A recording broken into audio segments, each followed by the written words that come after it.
안녕하세요. KBC 건강클리닉 김원영입니다. 올해 7월부터 치과 임플란트 시술에 대한 건강보험 적용이 10세 이상으로 확대됩니다. 이에 따라 노년층과 중장년층 사이에서 임플란트에 대한 관심이 높아지고 있는데요. 오늘은 치과 임플란트에 대해서 김정주 원장과 함께 이야기 나눠보도록 하겠습니다. 원장님, 안녕하세요. 안녕하십니까. 임플란트는 요즘 아주 자주 들어서 귀에 익숙하기는 한데요. 네. 치과 쪽 임플란트와 의과 쪽 임플란트에는 어떤 차이가 있습니까? 예, 약간의 차이가 있을 수 있는데요. 일단은 임플란트라는 것 자체는 의과 쪽에서 그 뼈 안에 삽입되는 매식체를 나타냅니다. 의과 쪽의 임플란트는 대부분 매식체 자체를 삽입함으로써 그 기능을 자체로서 하게 되지만 치과 쪽 임플란트 같은 경우에는 매식체 자체로는 기능을 할 수 없고요. 매식체 위에 상부 구조물인 어버트먼트 지주대죠. 지주대와 보형물인 크라운, 치아 형태가 올라가야지 그 기능을 할 수 있기 때문에 치과 쪽에서는 삽입되는 매식체와 그 다음에 위쪽에 올라가는 어버트먼트 지주대 그리고 크라운, 보형물까지 합쳐서 세 가지를 합쳐서 임플란트라고 통칭해서 부르고 있습니다. 예. 치과 쪽 임플란트가 조금 더 복잡하겠네요. 좀 그런 면이 없지 않아 있습니다. 예. 이제 임플란트가 개발되기 전에 이제 최근에 이제 네. 각광을 받고 있는 네, 치아 상실을 대처하는 방법인데요. 네, 임플란트가 개발되기 전에는 네. 이런 치아 상실을 어떻게 치료했습니까? 다양한 방법이 있었고요. 그 중에서 가장 각광을 받았던 게 이제 브릿지 치료가 있었습니다. 자, 봐보실까요? 이 앞에 그림에서 보시면 한 개의 치아를 상실했을 경우에 다행히 앞, 뒤에 이렇게 치아가 있을 경우에는 앞, 뒤 치아를 평행하게 삭제를 하여서 세 개의 치아 모양으로 형태를 잡아서 수복을 해 주었습니다. 이게 이제 브릿지라고 하죠. 다리 모양처럼 생겼기 때문에 브릿지라고 하고요. 상당히 신비적이고 훌륭한 시술 방법이었습니다. 예. 이제 한 개가 이렇게 치아가 네. 없어졌을 때는 저런 방법을 쓸 수 있을 것 같은데 네네. 한두 개가 아니라 여러 개의 치아가 상실되었을 때는 어떻게 치료를 합니까? 예, 그 다음 슬라이드 보시면 자, 다수 치아 상실 시에 물론 치아가 남아 있어야 합니다. 구강 내에 몇 개라도 RPD 오버덴처라고 써 있는데 RPD는 이제 풀어서 말을 하면 가철성 국소 의치라고 합니다. 가철성 국소 의치로서 남아 있는 치아에 어떤 프레임 그러니까 메탈로 된 프레임을 만들어서 그 뒤에 치아 형태를 만들어주고 잇몸 형태도 함께 만들어주어서 어, 넣었다가 뺐다가 할 수 있는 장치로서 수복을 해주는 것인데요. 그 다음에 오버덴처는 마찬가지로 치아가 남아 있으나 뿌리 부분만 남아 있을 경우에 몇 개의 치아가 그런 경우에는 위쪽 치관 모양을 삭제를 하고 마그네틱 자석을 부착을 하여서 완전히 의치식으로 만들긴 하지만 잔존 치아가 남아 있기 때문에 그 부위에 자석을 이용해서 붙였다가 뗐다 하는 방식입니다. 예. 이제 치아가 하나도 남아 있지 않을 때는 이제 저희들이 흔히 알고 있는 네. 틀니를 할 것 같은데 네, 그렇죠. 틀니의 장단점은 어떤 것들이 있을까요? 일단 다음 슬라이드에서 그림을 보시면서 보시면 틀니 자체는 굉장히 장점이 많은 치료입니다. 물론 치조제 그러니까 잇몸 형태가 어느 정도 남아 있을 때는 유지가 어느 정도 되고요. 그 다음에 장기간 구강 내 무치약 상태로 치아가 없는 상태로 계셨던 분들은 특히 어르신들을 보시면 잇몸 쪽 바깥쪽의 입술이 굉장히 이제 주름이 많이 가 있는 걸 볼 수 있습니다. 그런 경우에는 단순히 임플란트로 시술하다 보면은 잇몸 쪽 바깥의 입술 주름을 개선할 수 없는 경우가 굉장히 많았습니다. 그런 경우에는 틀니를 이용해서 할 경우에는 씹는 저작 기능을 제외할 때 바깥에서 보여지는 잇몸과 그 다음에 입술의 형태가 풍요하게 되기 때문에 약간 더 젊어 보일 수 있고요. 그런 장점이 있습니다. 하지만 단점은 씹을 때 기능적으로 기능을 하였을 때 자주 탈락이 된다는 단점이 있고요. 잇몸 위에 놓여지기 때문에 잇몸을 많이 압박을 해서 잇몸에 염증이 생기거나 하는 단점이 있었고요. 지금 같은 경우에는 이제 오랫동안 무치약으로 사용하셨던 분들은 단순히 임플란트를 여러 개 식립을 하여서 하는 것보다는 틀니 형태와 임플란트 형태를 혼합하여서 하이브리드 형태로 임플란트를 2개에서 4개 정도 식립을 한 후에 그 위에 틀니를 제작하는 식으로 좀 탈락이 덜 되게 하는 방법도 있습니다. 예. 지금 이제 설명해 주신 세 가지 네. 기존의 방법 대신에 네. 최근에 임플란트가 각광을 받는 이유가 있을 것 같은데요. 자, 그 다음 슬라이드를 보시면요. 제가 이제 브릿지 치료를 두고 그 다음에 RPD 오버덴처를 두고 그 다음에 풀덴처를 두고 왜 임플란트를 하는가에 대해서 한번 궁금증을 가지실 분들이 굉장히 많을 것 같아요. 기존에 브릿지를 쓰셨던 분들이나 뭐 RPD를 쓰셨던 분들이 나 이 정도로 충분히 잘 쓰고 있는데 왜 임플란트를 해야 되는가 하는 궁금증을 가지실 텐데요. 다음 동영상을 보면서 한번 설명을 드려보겠습니다. 자, 왼쪽과 오른쪽 그림인데 둘 다 치아를 상실하였습니다. 왼쪽은 브릿지 형태로 수복을 하게 되고요. 오른쪽은 임플란트 형태로 수복을 하게 됩니다. 자, 보시죠. 오른쪽 임플란트부터. 발치를 한 후에 바로 매식체 임플란트 인공 뿌리를 식립을 합니다. 그리고 위에 지대주, 기둥을 연결하고요. 기둥과 임플란트를 연결하는 연결 나사가 들어가게 됩니다. 그리고 위에 이쁜 치아 형태가 만들어지게 되겠죠. 자, 임플란트의 수복 과정입니다. 그리고 왼쪽 브릿지의 수복 과정을 보겠습니다. 발치한 부위에 발치와 그러니까 발치한 부위가 힐링이 되고 나면 옆에 치아를 이렇게 삭제를 합니다. 삭제를 할 때는 양쪽 앞뒤의 치아가 평행하게 삭제를 해야 합니다.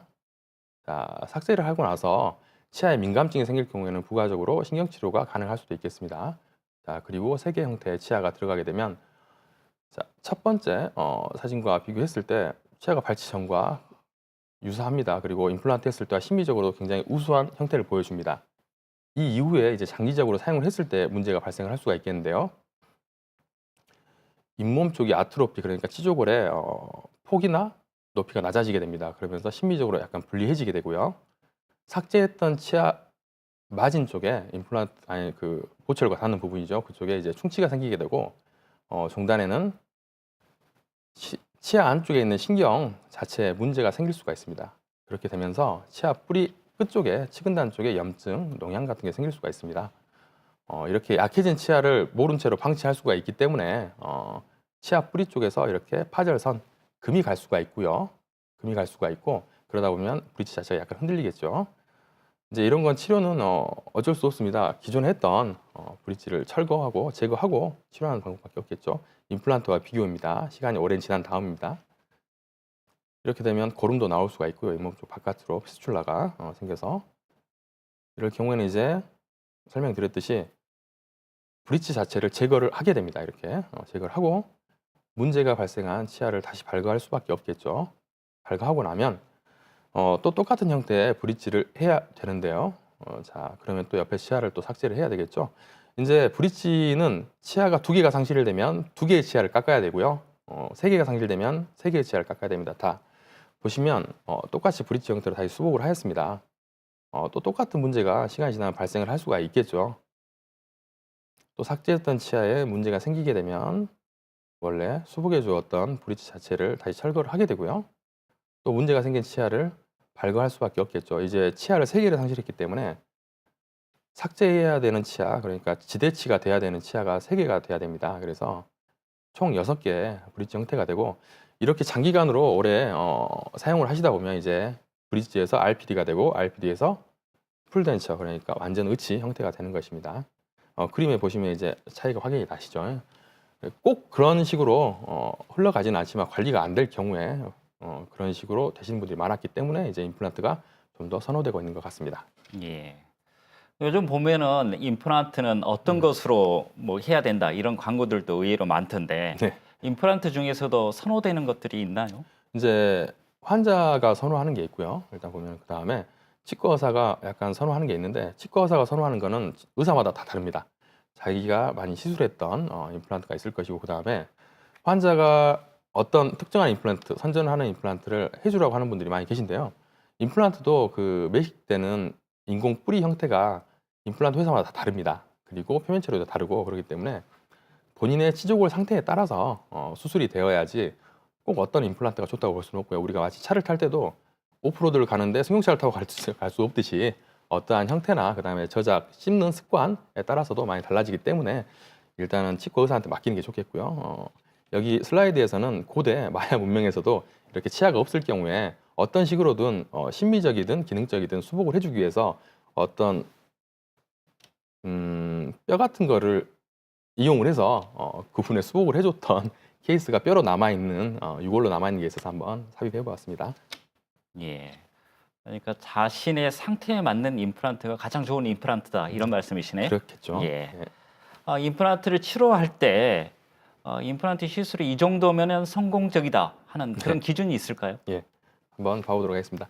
일단 임플란트 치료에 있어서 환자와 치과 의사가 공유하는 부분이 굉장히 많습니다. 성공에 대해서. 하지만 공유할 수 없는 부분도 약간 있는 게 사실입니다. 이건 이제 전문적인 치과 쪽으로 전문적인 지식이나 그런 게 없기 때문에 어쩔 수가 없는 부분이지만 환자와 적절한 타협을 통해서 기능적, 심미적 어떤 것을 선택할 것이냐가 중요할 때가 있습니다. 가끔 앞니 쪽은 이제 심미 관련된 게 더 중요하겠고요. 부치부, 어금니, 송곳니 뒤쪽으로 갈수록 기능적인 잘 씹을 수 있는 단단한 형태가 중요하다고 생각되어지는데 차차 전체적인 슬라이드를 보면서 조금씩 이해가 되실 거라고 생각을 합니다. 자, 일반적으로 생각되어지는 임플란트 성공 기준은 잘 씹을 수 있어야 되겠죠, 당연히. 그리고 심미적이어야 되겠죠. 바깥에서 보았을 때 정말 자연 치아처럼 이쁘고 잇몸 상태도 좋아야 되겠죠. 그 다음에 관리가 용이해야 되겠죠. 간단한 입술질만으로도 충분히 관리가 될 수 있어야 되지만 중요한 것은 정기적인 검진, 6개월마다 스케일링을 한다든지 엑스레이 사진을 찍어본다든지 그런 것들이 굉장히 중요하다고 생각되어집니다.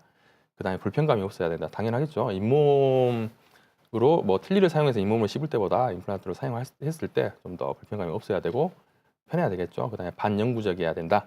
이 부분이 가장 환자들과 치과 의사가 생각하는 다른 부분이라고 볼 수 있는데 반영구적일 수 있습니다. 하지만 관리가 철저히 돼야 되고요. 그 다음에 임플란트는 한번 식립을 해놓고 보철 형태가 올라간다 그래서 완전히 오랫동안 아무 손질을 하지 않고 사용할 수는 없습니다.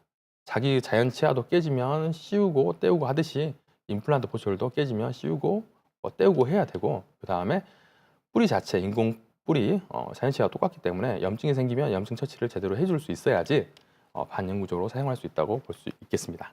예.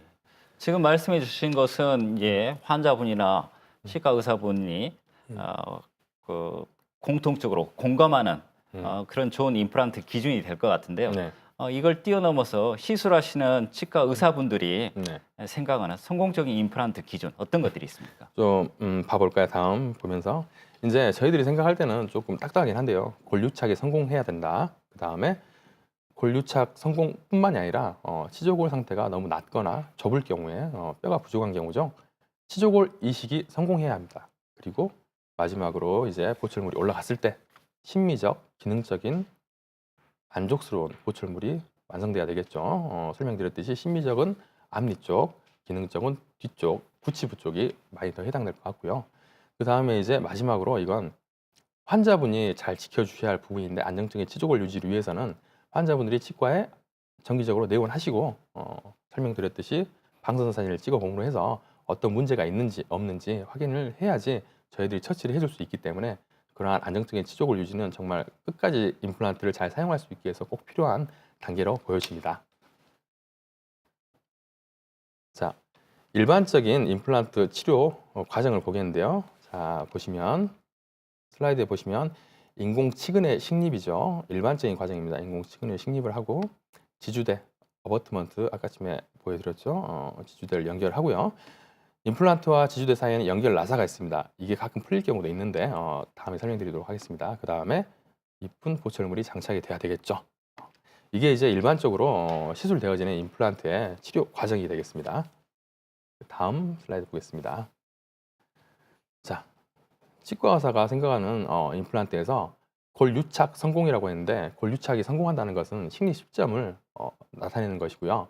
이때 골유착이 성공하기 위해서 뼈가 부족한 경우에는 뼈를 이식해 줄 수 있는 치조골 이식술이 부가적으로 필요할 수가 있고요. 다음 단계 심미 기능적 만족 보철물이 돼야 되겠고 이때는 지주대 연결 후에 보철물을 제작해서 장착하는 그 단계가 되겠고요. 안정적 치조골 유지는 설명드렸듯이 임플란트 기능 이후 임플란트가 실제로 쓰여져서 저작을 하는 그 기능 이유를 말을 하겠습니다. 예. 치과 의사가 생각하는 성공적인 임플란트 첫 번째가 네. 골유착 성공인데 조금 이게 전문적인 용어가 돼서 예. 시청자 여러분들께서는 조금 생소할 것 같거든요. 네. 골유착이라는 것은 어떤 이야기인지 좀 음. 풀어서 설명을 좀 해주시죠. 예, 다음 슬라이드 보면서 한번 간단히 살펴보도록 하죠. 이제 조직학적 사진인데요. 그림에 나타나듯이 1주, 2주, 6주, 12주 사진이 있습니다. 자, 여기서 보여지는 오른쪽 까만 부분 있죠. 이 부분이 임플란트의 단면입니다. 실제로 조직 모형을 채취를 해서 단면을 보시는 겁니다. 왼쪽 부위에 보여지는 붉은색 부분이 혈액입니다. 식립한 지 일주밖에 안 됐기 때문에 임플란트와 골 조직 사이에 어떠한 연결도 아직 일어나지 않았습니다. 그리고 시간이 지날수록 이렇게 2주가 되면 골 소주 모양이 조금씩 형성이 되면서 혈액이 임플란트 주변으로 흘러 들어가게 됩니다. 그리고 6주가 지나면 임플란트 주변으로 많은 혈액이 흘러 들어가 있고요. 비로소 12주가 되면은 임플란트 표면과 이렇게 잘 붙게 됩니다. 이제 치조골이나 골편을 절단했을 때 뭐 골 소주 모양이나 약간 그런 형태가 형성되어 있는 것을 볼 수가 있겠죠. 그 다음 보면서요. 자, 보면은 이제 모식도로 나타내는데요. 이제 골 유착에 성공한다, 실패한다, 어떤 기준이 있냐면 조직학적으로 볼 때도 골 유착에 성공했을 때 이 사진을 보면은 임플란트 치조골 뼈가 있습니다. 사이에 아무것도 개재되어 있지 않고 타이타늄으로 만들어진 임플란트와 뼈 사이에 정확한 유착이 일어난 이럴 때 골 유착이 성공한 거고요. 오른쪽 사진을 보시면 쉽게 이해가 가는데 위에 커넥티브 티슈라고 연조직이죠. 쉽게 생각을 하면 뼈와 임플란트 표면 사이에 어떤 연조직이 개재를 해버리면 정확하게 붙지가 않고 유착이 되지가 않고 쉽게 탈락할 수가 있는데요. 크게 걱정하실 필요는 없고요. 이거는 이제 유착이 실패했다 그래서 임플란트 자체가 실패한 건 아니고 이제 이 임플란트는 어쩔 수 없이 제거를 해야 됩니다. 제거를 해야 되는데 시간이 조금 더 걸릴 뿐이지 그 다음에 식립했을 때 크게 문제가 안 되고 이러한 유착 실패가 일어나는 원인은 크게는 이제 세 가지가 있는데 첫 번째는 임플란트도 이제 만들어져서 나오는 거기 때문에 제조 공정상에 결함이 있을 수 있습니다. 표면 처리가 좀 잘못됐다든지 아니면 표면 처리 과정에서 이물질이 혼합돼서 오염이 됐다든지 그게 첫 번째겠고요. 두 번째는 이제 시술상 수술 시에 이제 임플란트 표면 자체에 이제 메탈로 된 저희들이 이제 수술할 때 쓰는 기구는 모두 메탈로 되어 있지 않습니까? 그런 메탈로 된 기구들이 닿았을 때 산화되면서 부식이 일어나서 이렇게 되는 경우가 가끔 있고요. 그다음에 세 번째는 수술에는 이제 1회법과 2회법 수술이 있는데 1회법 수술로 했을 경우에 상부에 수술하고 난 다음에 무엇인가 메탈로 된 게 있습니다. 구강 내 환자분들이 가끔 만져보시는 분들이 계십니다. 그런 걸 그럴 경우나 치태 관리가 너무 안 되신 경우 그 다음에 흡연을 많이 하시는 분들 같은 경우에는 실패가 일어날 수 있습니다. 하지만 뭐 크게 문제가 되는 부분은 아니고 시간이 지나면 자연스럽게 해결될 수 있는 부분이니까 걱정하실 필요는 없을 것 같습니다. 골 유착이라고 하면은 기존의 네. 골 저죽이 네. 잘 자라서 임플란트를 잘 감싸는 형태 이렇게 이해하면 되겠네요. 네, 그렇죠. 예, 네. 알겠습니다.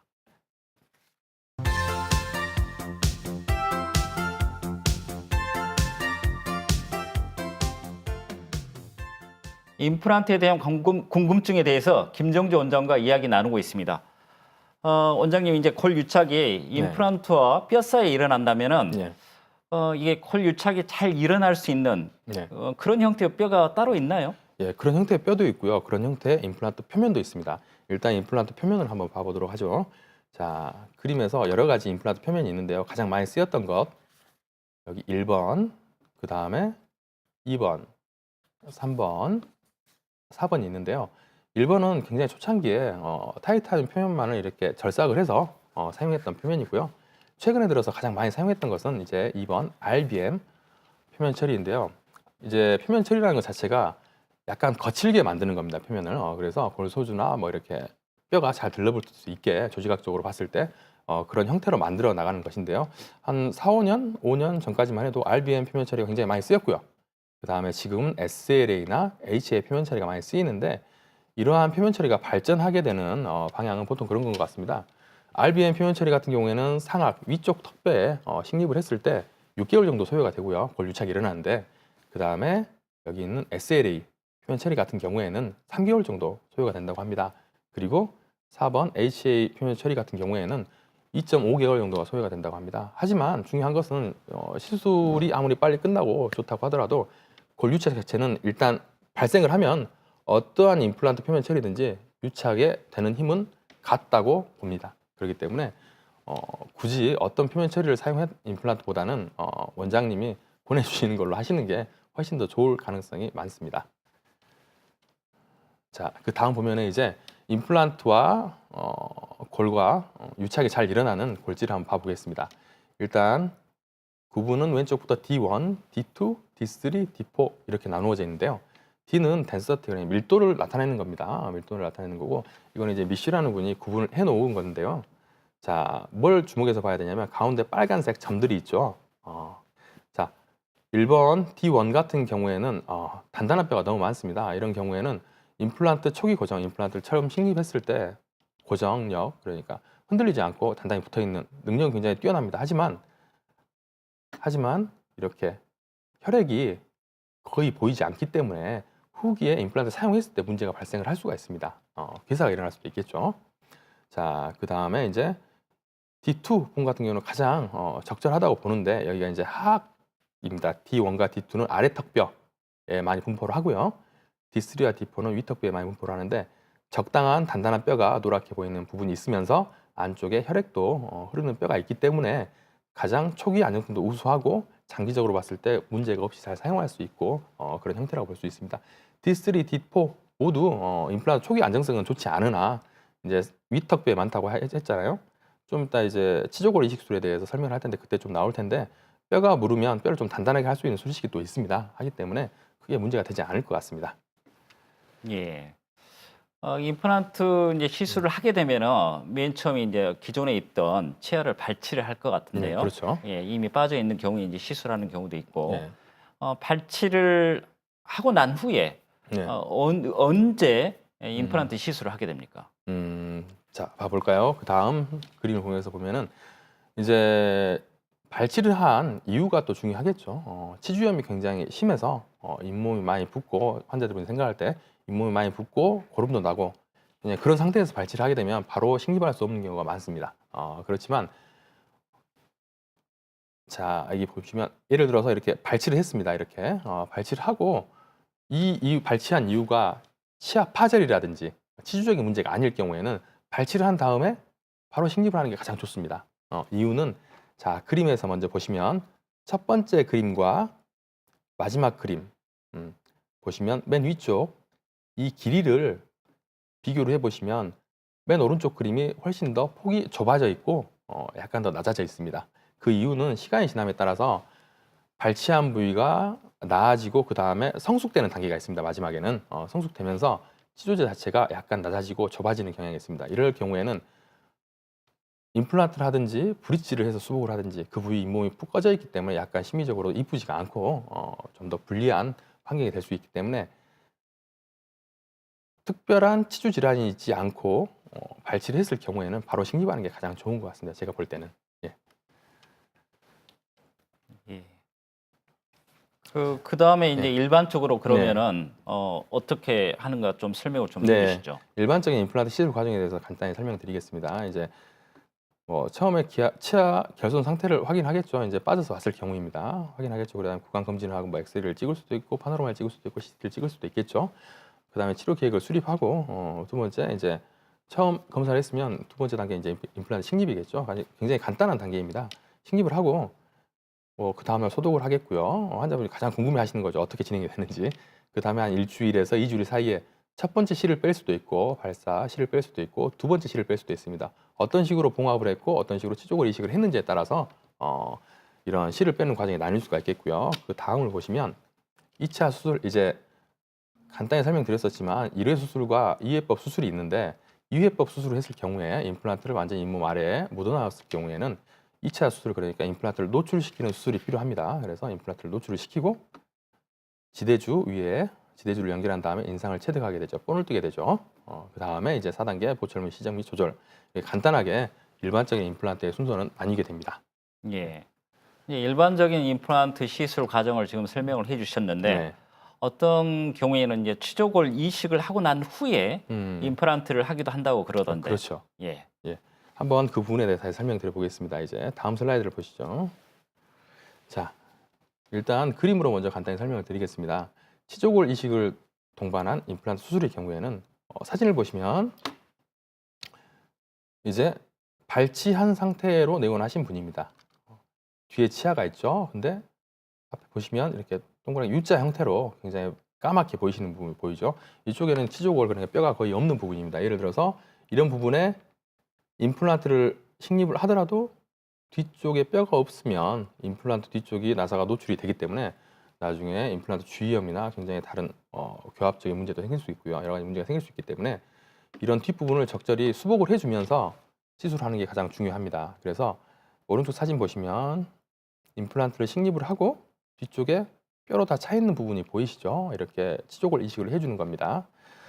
자, 이랬을 때 중요한 것은 이쪽 잇몸 사이에 공간이 치조골 이식을 하지 않으면 푹 꺼져 있기 때문에 공간이 굉장히 큽니다. 그래서 음식물이 많이 끼거나 이물질이 끼어서 나중에 그 뒤에 치아, 임플란트를 한 뒤에 치아도 안 좋아지게 되고 앞에 임플란트에도 큰 해를 미치기 때문에 이런 경우에는 꼭 치조골 이식을 한 다음에 시술을 해야 되고, 지금 이 사진은 수술이 다 끝나고 기능을 한 지 5년째, 씹으신 지 5년째 되는 사진인데 아직까지는 잘 유지되고 있습니다. 환자분이 이제 항상 검진에 잘 응해주시고 그러기 때문에 잘 유지되는 것 같습니다.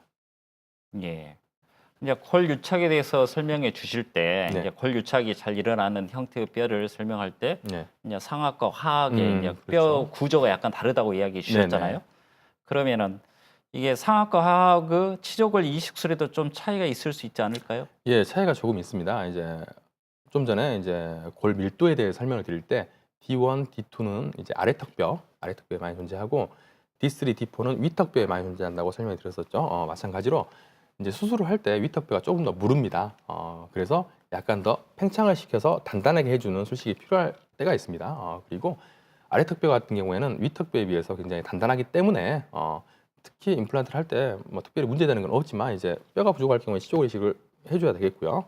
일반적으로 치조골 이식에 있어서 아래턱뼈와 위턱뼈를 구분할 수 있는 수술 방법은 한 가지밖에 없습니다. 상악동을, 자, 다음 사진을 보시면 이렇게 노란색으로 칠해놓은 부분이 있죠. 제가 쪽 상악동 이쪽으로 뼈를 이식하는 수술일 경우에만 구분이 많이 되고, 나머지 술식은 아래턱뼈와 위턱뼈가 거의 술식이 겹치는 경우가 많습니다. 그리고 이 다음으로 이제 아래턱뼈 같은 경우에는 이렇게 하치조 신경, 노란색에 다음 슬라이드 보시면 노란색의 하치조 신경이 있기 때문에 이 부위를 주의해서 임플란트 식립을 하면 되겠습니다. 예.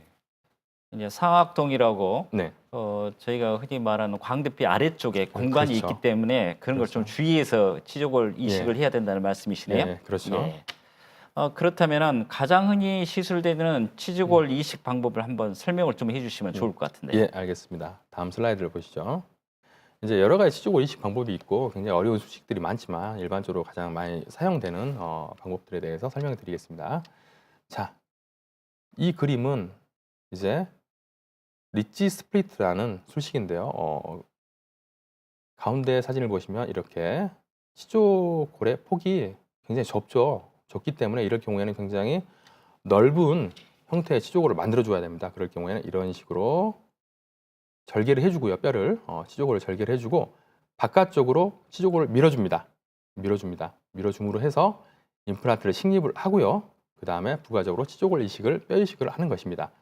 자, 이러한 술식은 이제 여러 가지 기구를 이용할 수 있겠지만 일단 뼈를 자르는데 굉장히 어려움이 많습니다. 어려움이 많고 이제 뭐 초음파 기구를 사용한다든지 그 다음에 디스크, 그러니까 원반처럼 생긴 칼날을 사용한다든지 해서 절개를 하는데 시술 시간은 좀 오래 걸리고요. 시술 결과는 굉장히 좋은 편입니다. 자기 치아가 양쪽에서 다 감싸주고 있기 때문에 치조골 이식을 했을 때 양쪽으로 다 자기 뼈가 있기 때문에 굉장히 성공적인 시술이 될 수 있겠는데 조금 시간이 오래 걸리고 환자가 불편감이 좀 크다는 단점이 있겠습니다. 자, 오른쪽 사진과 왼쪽 사진을 비교해서 보면 이런 형태의 임플란트가 치조골 이식을 하지 않고 바로 여기에 식립됐을 경우에는 임플란트 표면에 있는 나사선이 많이 노출이 되고 나중에 기능적인 문제가 생기게 되고 심미적인 문제도 생기게 됩니다. 그렇기 때문에 치조골 이식이 필요한 경우에는 꼭 해야 되겠죠. 그 다음을 보면 이제 GBR 술식이라는 건데요.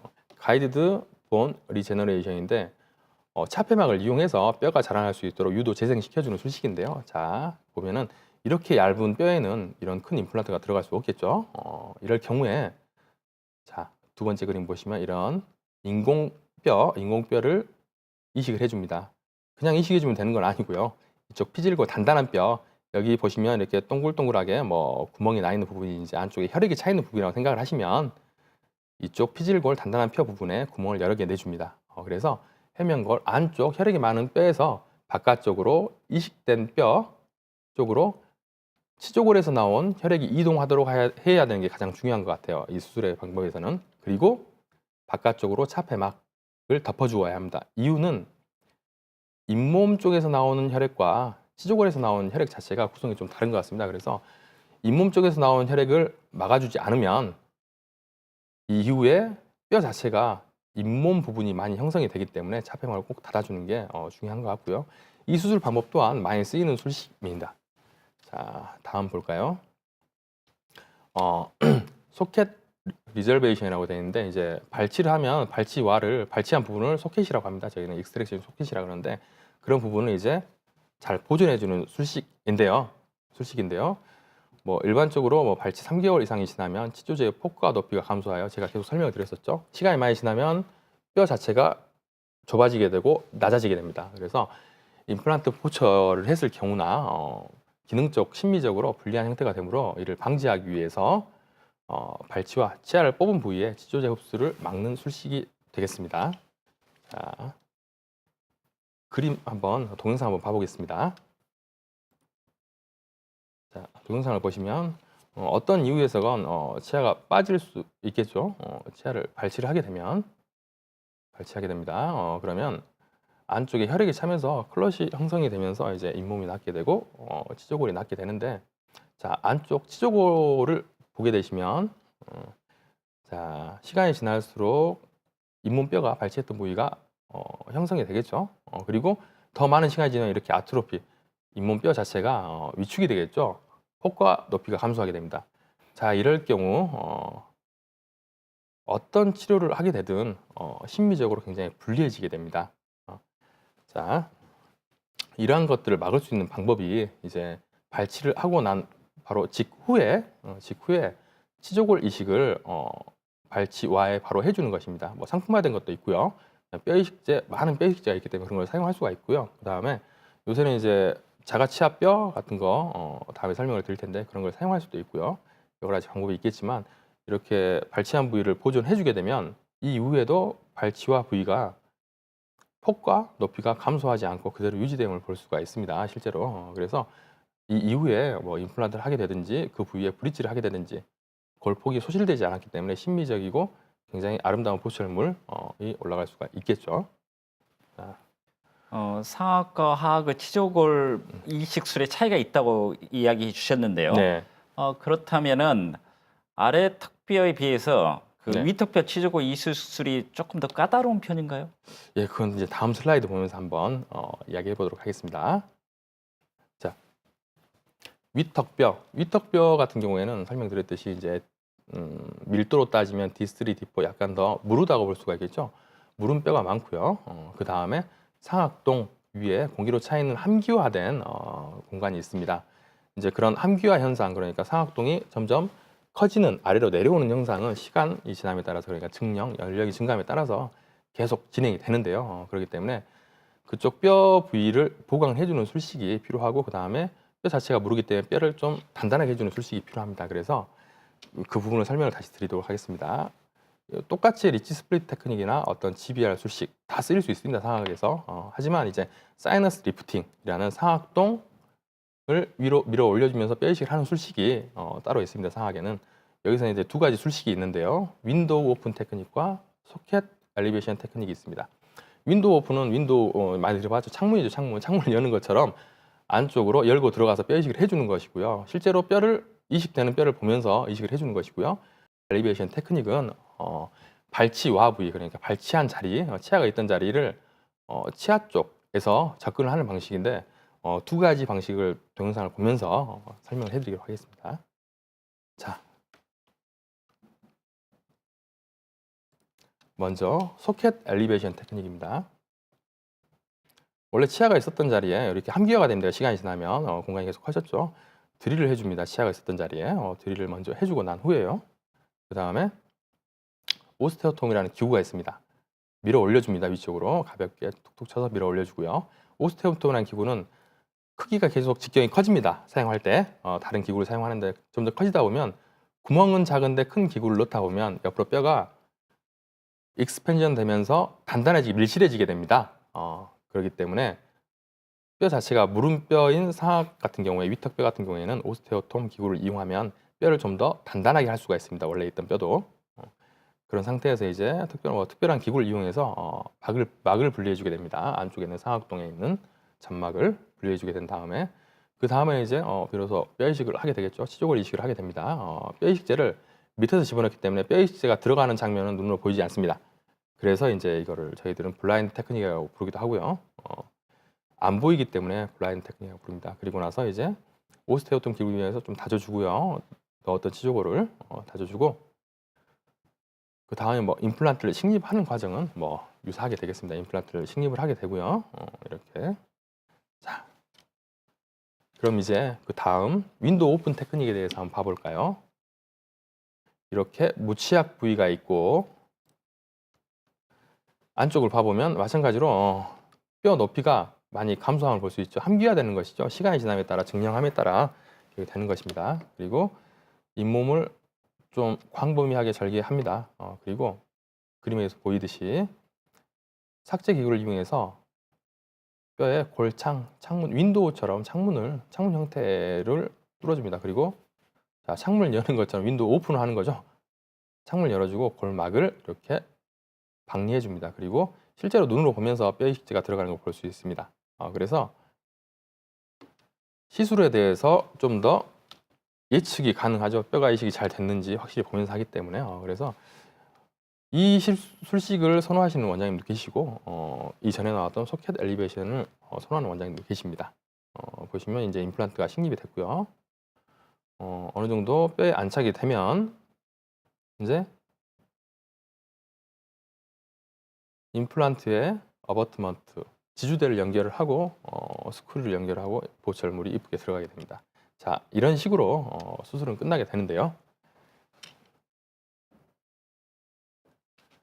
자, 예, 그러면은 이제 치조골 이식술이 상악인 경우에는 네, 윈도우 오픈 테크닉 같은 경우는 조금 이렇게 음. 흔히 말해서 시야가 조금 넓어서 그렇죠. 시술하기 좀 편하실 것 같고 예, 소켓 엘리베이션 테크닉은 이제 아래쪽에서 구멍을 내서 이제 네, 이식제를 넣고 하기 때문에 조금 시야는 가리지만 어떻게 보면은 조금 이상적인 그런 면도 있을 것 같은데요. 예, 그렇죠. 두 개의 장단점을 한번 비교를 좀 해주시죠. 일단 크게 보면은 윈도우 오픈 테크닉은 원장님들이 좋아하시죠. 실제로 보이면서 수술 예측이 직관적이라는 것이죠. 뼈 이식을 한 뼈 자체도 어떻게 들어가는지 다 볼 수 있고요. 골막이 어떻게 박리가 잘 됐는지 다 볼 수가 있고요. 그 다음에 다량의 치조골 이식 또한 가능합니다. 치조골 이식 양이 굉장히 많아졌을 때에는 윈도우 오픈을 꼭 해야 됩니다. 단점은 많이 붓습니다. 박리하는 부위가 크고 잇몸을 박리하는 부위가 크고 하기 때문에 부종이 상당히 크고요. 큰 혈관이 있을 경우에는 수술이 어려울 수도 있습니다. 실제로 제가 수술을 하다가 윈도우 오픈 테크닉에서 소켓 엘리베이션 테크닉으로 바꾼 적이 있는데요. 혈관이 지나가고 있어서 피가 출혈이 과해서 바로 봉합을 하고 수술 방법을 달리했던 적이 있습니다. 소켓 엘리베이션 테크닉은 장점은 부종이 거의 없고 환자가 굉장히 좋아합니다. 불편감이 적기 때문에.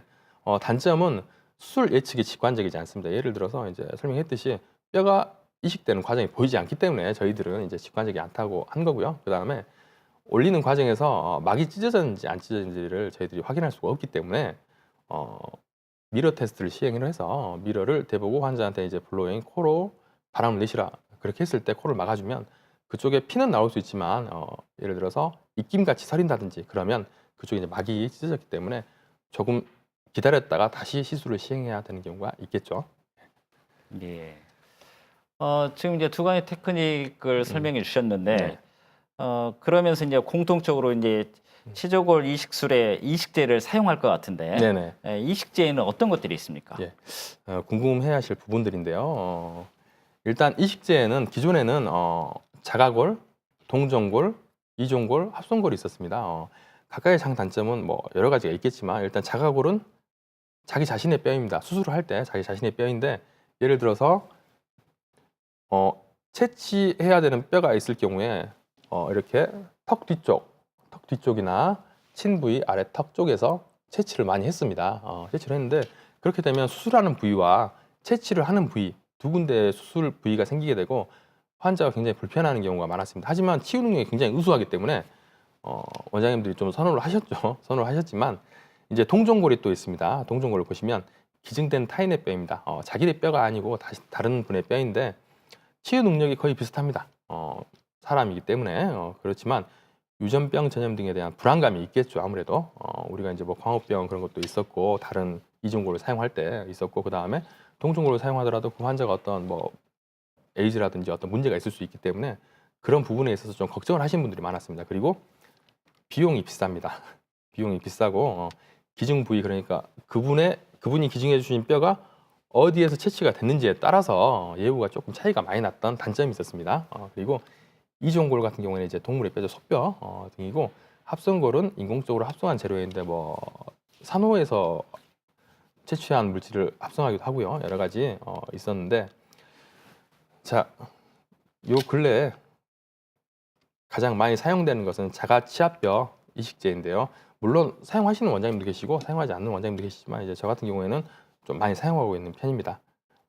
장점이 버려지는 치아를 사용할 수 있다는 장점이 있고 예를 들어서 이제 임플란트를 식립하기 위해서 당일 문제가 있어서 발치를 하게 되지 않습니까? 그 치아를 발치를 하면 그 치아 자체를 치조골 이식제로 사용을 할 수가 있습니다. 임플란트를 식립하는 부위에. 그리고 쓰지 않는 사랑니, 버려지는 사랑니, 사랑니를 발치해야 되면 그 치아 자체도 이제 이식제로 쓸 수가 있습니다. 그래서 처리를 하면 보존 기간이 5년, 10년 이렇게 가능하기 때문에 어떤 문제가 생길 수 있는 분들은 가끔 치아 은행식으로 자기 치아를 보관하시는 분도 계시고요.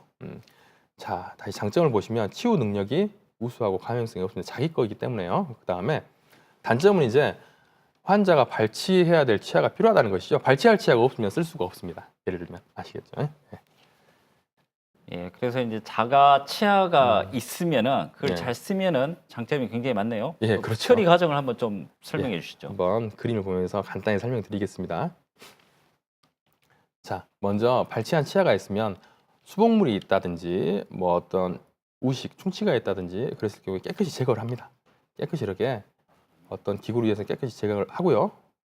그 다음에 말레팅, 이제 의과나 치과에서 가지고 있는 망치가 있습니다. 그걸 가지고 이제 잘게 부수게 됩니다. 그리고 이 채를 이용해서 걸러지게 되고요. 어떤 일정한 크기의 이식제만을 사용하게 되는 거죠. 그 다음에 특별한 기구에 시약 처리를 하게 됩니다. 이 시약 처리는 과정은 제조사에서 밝히지 않고 있기 때문에 알 수가 없고요. 자, 다음 보시면 그렇게 해서 완성된 자가치아뼈가 있으면 자가치아뼈를 환자 혈액에서 채취한 혈액을 원심 분리시켜서 필요한 부분만 자가치아뼈와 섞어서 이렇게 사용하게 됩니다. 뼈 자체는 이제 파우더 형식으로 되어 있기 때문에 잘 흘러내릴 수가 있는데 이렇게 혈액과 섞게 되면 핸들링이 쉬워지죠. 수술할 때 가장 쉽게 핸들링을 할 수 있기 때문에 이런 식으로 많이 사용을 하고 있습니다. 예. 자가 치아가 있으면은 이용해서 하면은 굉장히 좋겠네요. 네, 그렇죠. 예. 이제 환자와 치과 의사가 생각하는 임플란트 성공 기준 중에서 예. 치아 형태에 관해서는 환자와 치과 의사들의 그런 기준이 네. 조금 비슷한 편인가요? 거의 일치하고요. 가끔 이제 처음부터 설명드렸듯이 앞니 쪽과 뒤쪽 구치부가 좀 다르긴 한데 사진에서 보여드리듯이 이쁘고 잘 씻게 생기지 않았습니까? 마찬가지로 약간 이율배반적인 부분도 있습니다. 이쁘고 잘 씹혀야 된다는 건 예를 들어서 추성원처럼 강한 근육을 가지면서 김연아처럼 아름다운 동작을 하고 싶다 하면 약간 이율배반적인데 그런 경우도 있습니다. 실제로. 그 다음에 일반적인 임플란트의 구조를 보면서 보철 부분을 설명드리도록 하겠습니다. 자, 보시면 인공뿌리, 픽스처, 매직체 부분이 있고요. 어버트먼트, 지주대 부분이 있고요. 그 다음에 스크류, 연결 나사가 있죠. 어버트먼트와 픽스처를 연결하는 연결 나사입니다. 가끔 풀린 경우가 있습니다. 그리고 크라운 부분, 치아 형태 부분이 있습니다. 이 부분이 깨질 때도 있겠죠. 다음 보시면 일단 원래 가지고 있던 자기 자신의 자연치를 이해를 하면 쉽게 임플란트를 이해할 수 있는데요. 이렇게 외부에서 가해지는 저장력, 힘이 있습니다. 여러 군데서 가해지겠죠. 이게 치아에는 커스비라는 뼈조각 부분인데 이런 부분에 힘이 가해질 때 응력, 반대로 그걸 받아쳐줄 수 있는 힘이 있어야 되는데 다근치에서는 뿌리가 여러 개이기 때문에 각각 힘이 오더라도 지지를 할 수 있게 됩니다. 자, 그리고 다음으로 자연치의 경우에는 쿠션 역할을 해주는 치주인대가 있습니다. 다음 슬라이드 보시면 치주인대가 있습니다. 그렇기 때문에 단단한 걸 씹거나 질긴 것을 씹더라도 쿠션 역할을 해주는 치주인대가 있기 때문에 어느 정도 힘을 견뎌줄 수 있는 여지가 있겠죠. 그렇지만 임플란트는 쿠션 역할을 해줄 수 있는 치주인대가 없기 때문에 너무 단단한 것을 빈번히 드신다거나 하시면 보철물이 깨지거나 임플란트 인공 치근 자체에 문제가 생길 수도 있겠죠. 자, 임플란트 교합력 분산, 씹을 때 힘의 분산을 한번 봐보도록 하겠습니다. 자, 교합력이 이렇게 씹는 힘이 이렇게 가해진다고 봤을 때 임플란트의 중심축을 중심으로 해서 이 거리가 있기 때문에 임플란트 자체가 이렇게 휘는 현상이 발생할 수 있습니다. 자, 그리고 그렇게 휘는 현상 때문에 다음 슬라이드를 보시면 임플란트 보철물 크라운 부분, 포셀린 부분이 치아 색깔로 들어간 부분이죠. 깨질 수 있습니다. 화살표 방향으로 이렇게. 그리고 그 다음 임플란트 윗부분에서 임플란트 주위염이 발생할 수 있습니다. 자, 이런 것들을 잘 치료하거나 잘 유지하기 위해서는 환자분들이 잘 내원을 해주셔야 되고요. 일단은 임플란트 교합력 부분에 있어서는 치주인대가 없기 때문에 좀 더 단단한 음식이나 질긴 음식은 조금 지양해 주는 게 좋지 않을까 하는 생각이 들고요. 다음 슬라이드 보겠습니다. 임플란트는 이제 다양한 힘이 치아에는 다양한 힘이 가해지기 때문에 임플란트 자체, 보형물, 보철물 자체가 돌아가는 경우도 있습니다. 가끔 돌아가는 경우도 있고 안쪽에 지주대와 임플란트를 연결하는 연결 나사가 풀리는 경우도 있습니다. 뭐 큰 문제는 되지 않기 때문에 빨리 치과에 내원을 하시면 이러한 문제들은 쉽게 해결할 수 있을 것 같고요. 자, 임플란트 보철물의 새로운 접근 방식에 대해서 설명을 할 텐데 일단 그림을 보시면 구강 내에 있는 치아들의 여러 가지 형태들입니다. 바깥쪽, 안쪽, 그다음에 옆에서 본 모양들입니다. 이런 치아들이 환자마다 다 다른 치아 형태를 갖고 있기 때문에 이제 새로운 접근 방법으로는 커스텀 어버트먼트라는 게 있습니다. 맞춤형 지대주라고 하는데요. 맞춤형 지대주라고 하는데 자, 보시면 우리가 이제 옷도 기성복이 있고 그 다음에 맞춤 옷이 있듯이 보철물 위에 들어가는 이 지대주 자체도 기성 어버트먼트가 있고요. 기성 지대주가 있고요. 그 다음에 맞춤형 지대주가 있습니다. 환자 구강 내에 정확히 일치하게 만들어 온 지대주입니다. 자, 다음 보시면 기성 지대주와 왼쪽에 있는 기성 지대주와 오른쪽에 있는 맞춤형 지대주 큰 차이는 이머전스 프로파일의 차이입니다. 출현 윤곽이라고 하는데요. 잇몸이 이렇게 있으면 잇몸 바깥으로 나오는 지대주의 부위가 훨씬 넓음을 쉽게 인지할 수 있습니다.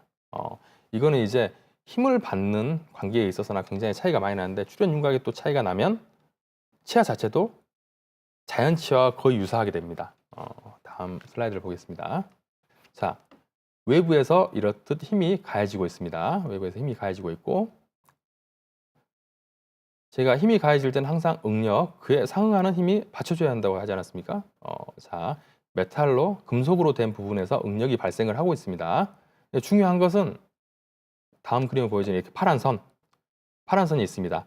맞춤형 지대주 같은 경우에는 외부 힘에 비해서 응력이 가해지는 파란 선이 외부 힘이 안쪽에 있습니다. 파란 선의 안쪽에 있는 게 보이시죠? 그리고 기성 지대주 같은 경우에는 이 파란 선, 응력에 대해서 외부에서 가해진 힘이 바깥쪽에 있습니다. 파란 선. 그렇게 되면 어떤 문제가 발생을 하냐면 이렇게 지지되지 않는 포셀린이 파절되는 경우가 좀 빈번한 편입니다. 물론 기성 지대주를 사용해서 보철물을 했다 그러더라도 장점은 굉장히 많은 편입니다. 하지만 이렇게 이제 맞춤형 지대주가 나왔기 때문에 이 지대주에 비해서 단점이 될 뿐이지 이거 자체가 나쁜 건 아닙니다. 예. 그러면 이제 기성 지대주와 맞춤형 지대주 차이를 한번 정리를 한번 해주시죠. 네, 한번 봐보시죠. 일단 두 개를 비교한 것이지 뭐 어떤 게 나쁘다는 건 아닙니다. 커스텀 어버트먼트 그러니까 맞춤형 지대주의 경우에는 이머전시 프로파일이 굉장히 우수합니다. 그러니까 잇몸 밖으로 나오는 출현 윤곽이 굉장히 유수하고 포셀린 파절이 기성 어버트먼트에 비해서 적습니다. 적고 치아 형태를 재현, 그러니까 잇몸에서부터 나오는 아름다운 치아 형태를 재현하는 부분이 커스텀 어버트먼트가 더 유리하고요, 우수하고요. 단점은 비용이 추가 비용이 발생한다는 단점이 있습니다. 그리고 인상 체득할 때 기성 어버트먼트는 한 번 본을 뜨는데 커스텀 어버트먼트는 두 번 본을 떠야 하는 단점이 있습니다. 그 다음에 또 치간 공극은 자연 치아가 굉장히 유사하기 때문에 신비적이겠죠. 그렇지만 기성 어버트먼트가 크다 그래서 단점은 아니고요. 잇몸 건강에 오히려 더 좋을 수도 있습니다. 예. 임플란트를 하고 난 후에 네. 언제부터 내 치아처럼 사용할 수 있습니까? 보통 위턱뼈 같은 경우에는 3개월에서 6개월, 그 다음에 시조골 이식을 많이 했을 경우에는 1년에서 1년 반 이렇게 걸리기도 하지만 일반적으로 요새 이제 표면 처리에 따라서 3개월 정도에서 6개월 사이에 보통 자기 치아처럼 사용할 수 있다고 보시면 되겠습니다. 예. 치졸고를 안정적으로 유지를 하려고 하면은 네. 어떻게 해야 합니까? 일단 가장 중요한 것은 환자분이 정기 검진에 꼭 내원을 하셔야 됩니다. 다음 슬라이드를 보면 설명드리겠습니다. 자, 이분 같은 경우에는 다른 치과에서 임플란트를 하셨는데 그 치과에 계속 내원하지 않으셨습니다. 그리고 다른 부위가 불편하셔서 저희 치과에 내원을 하셨는데 이렇게 치조골 파괴가 일어난 부분이 보입니다. 오른쪽 그림에서 파랗게 제가 색칠해 놓은 부분이 이제 뼈가 아래쪽으로 녹았다고 하죠. 파괴가 돼서 없는 부분입니다. 지지할 수 없는 뼈가 있는 뼈가 없는 부분인데 이 부분은 이제 다른 곳 치료하면서 치조골 이식을 부가적으로 해드렸습니다. 그리고 지금 한 4년 정도 기능을 한 형태인데 잘 유지되고 있죠. 이렇듯 환자분이 치과에 내원을 하셔야지 안정적인 치조골 유지가 되고 관리가 잘 되도록 할 수가 있겠죠. 자, 그리고 임플란트를 한 치아가 아니더라도 그 근처 치아나 구강 내 어떤 치아더라도 최대한 빨리 치과에 내원을 하셔야지 치료 빨리 받으실 수가 있습니다. 이 환자분 같은 경우에는 임플란트를 여기 하시고 한 10년 정도 되셨던 것 같아요. 다른 치과에서 하셨는데 근데 한 번도 치과에 내원하신 적이 없다 그래요. 근데 이 치아에 문제가 생겨서 염증이 이렇게 아래쪽까지 파급이 되어 있습니다. 이런 경우에는 어쩔 수 없죠. 이 치아를 발걸하고 치조골 이식을 해주고 임플란트를 앞쪽에 식립을 했는데요. 보시면 이렇게 치조골 이식이 돼 있는 형태이지만 굉장히 치간 공국 치아 사이에 공간도 크고 심미적으로도 불리하고 관리하기도 불리한 형태가 돼버렸기 때문에 이 환자분은 자주 내원을 하셔야 되지만 지금은 좀 또 내원을 안 하시고 계시네요. 자, 이 환자분 같은 경우에도 이부에 저한테 임플란트 시술을 받으셨었는데 전에 다른 치과에서 받은 임플란트가 불편함에도 불구하고 이쪽이 식사가 잘 되시기 때문에 내원을 안 하시고 계시다가 내원을 하셨는데 이쪽 뒷부분이 포셀린이 파절이 되었습니다. 그래서 결국은 이쪽 치아를 발치를 하고 임플란트를 식립을 하였습니다. 이때 임플란트를 식립을 할 때 위쪽에 뼈도 같이 이식을 해주면서 임플란트를 식립한 케이스입니다. 예, 원장님 끝으로 예. 시청자분들에게 드리고 싶은 말이 있으면 좀 해주시죠. 일단 치과 질환은 시간이 지나면 비용이 많이 발생을 하고 관리하기도 불편해지고 치료하기도 굉장히 힘들어지기 때문에 어떤 불편이 있든지 조금 빨리 치과에 내원해 주시면 환자분들 치아, 오복 중에 하나의 치아를 굉장히 오랫동안 아무 문제 없이 잘 사용할 수 있으리라고 보여지고요. 좋은 음식, 맛있는 음식 많이 드시기 위해서 꼭 입술질 잘 하시고 치간 칫솔, 치실질 잘 했으면 좋겠습니다. 예, 원장님 오늘 좋은 말씀 감사합니다. 예, 감사합니다. 지금까지 임플란트에 대해서 김정재 원장과 이야기 나눴습니다. 건강 100세 시대입니다. 반드시 지켜야 할 건강 1순위로 많은 사람들이 치아 건강을 꼽습니다. 치아 건강을 위해서는 올바른 칫솔 질과 정기적인 관리가 꼭 필요하겠습니다. KBC 건강 클리닉 오늘도 함께해 주셔서 감사합니다.